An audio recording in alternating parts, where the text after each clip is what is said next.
It's a difficult, just in my mind, a difficult situation to just think about everything that's happening in this world. And we talk a lot about how we need to operate with love and compassion. And I think about what happened near my hometown.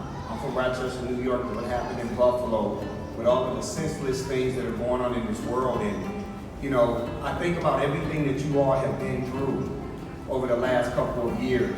Your education being interrupted during March of 2020. You were then put into a situation where you had to go through your junior year in a virtual format. And then when you came back, you were in a hybrid model. And then this year, having to navigate the vast majority of this school year, having to wear masks and having to go home and having to quarantine and all of those things. And yet you're here today.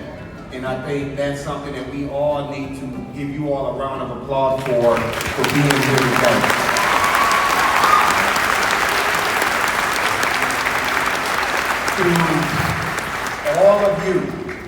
To all of these family members, friends, relatives, parents and guardians, you showed us a tremendous amount of grace over the last 2 years.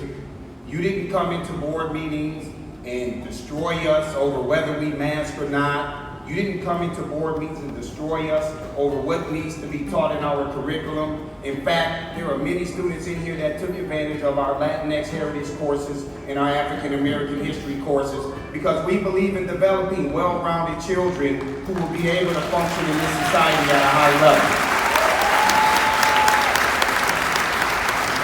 So I want to thank each and every single one of you. And my remarks are very short because we want these kids to get across the stage so you all can celebrate tonight. But here's what I want to say to each and every single one of you. You've just done a hard thing. You graduated from high school during the COVID era. And I know that you will have the ability to do other hard things. The hardest thing in your life right now will not always be the hardest thing. Your plans are going to change in ways that are good, bad, in ways that challenge and frustrate you, in ways that excite you. You won't be on the exact same path 5 years or 10 years, and guess what? That's okay. When I graduated in 1997 from college, I thought I was going to play in the NBA. I got invited to 5 NBA pro camps, went to one, did not get a phone call. Now I'm with a college degree and I'm completely lost. Even though I know that I was supposed to be an educator, I tried to run away from it. But I leveraged basketball as a means of allowing for me to connect with so many in this community.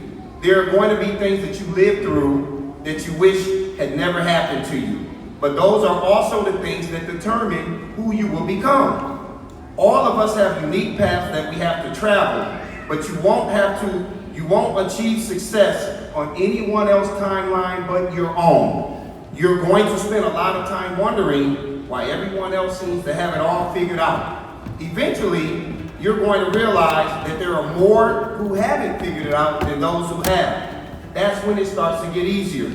And finally, when you're at a crossroads with someone on a different journey, remember to treat them with love and compassion. This world needs a lot of love and compassion. We have grown cold-hearted and callous to the atrocities that happen in our communities, and we need you all to be the change makers.